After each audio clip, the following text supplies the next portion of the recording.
உங்கள் வீடு தேடி வரும் அரசு. உங்களுடன் ஸ்டாலின். கடந்த 2 தினங்களுக்கு முன் புதிய பாம்பன் தூக்கு பாலத்தில் ஏற்பட்ட பழுது காரணமாக 6 மணி நேரம் ரயில்கள் பாதி வழியில் நிறுத்தப்பட்ட நிலையில் அதன் தரம் குறித்து தென்மண்டல ரயில்வே மேலாளர் ஓம் பிரகாஷ் மீனா ஆய்வு மேற்கொண்டு வருகிறார். கூடுதல் விவரங்களோடு இணைகிறார் செய்தியாளர் பூபேஷ். வணக்கம் பூபேஷ், இந்த ஆய்வு குறித்தான முழு விவரங்கள். வணக்கம். சமீபத்தில் இந்திய நிலப்பரப்பையும் ராமேஸ்வரம் தீவு பகுதியையும் இணைக்கக்கூடிய புதிய பாம்பன் ரயில்வே செங்குத்து தூக்கு பாலமானது 540 கோடி ரூபாய் மதிப்பில் கட்டப்பட்டு பிரதமர் நரேந்திர மோடியால் வைக்கப்பட்டது.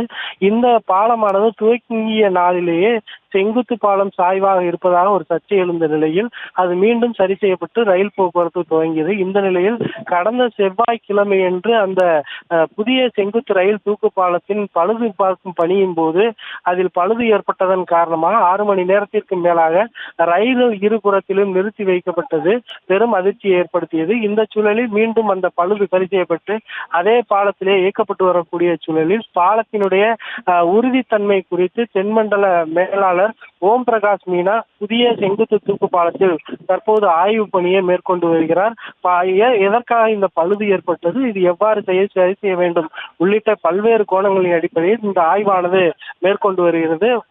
நாட்டினுடைய முக்கிய அடையாளமாக திகழக்கூடிய பாம்பன் செங்குத்து தூக்கு பாலத்தில் பழுது ஏற்பட்டும் தற்போது அது குறித்து அந்த தென்மண்டல மேலாளர் ஆய்வு நடத்தி வருவதும் குறிப்பிடத்தக்கது.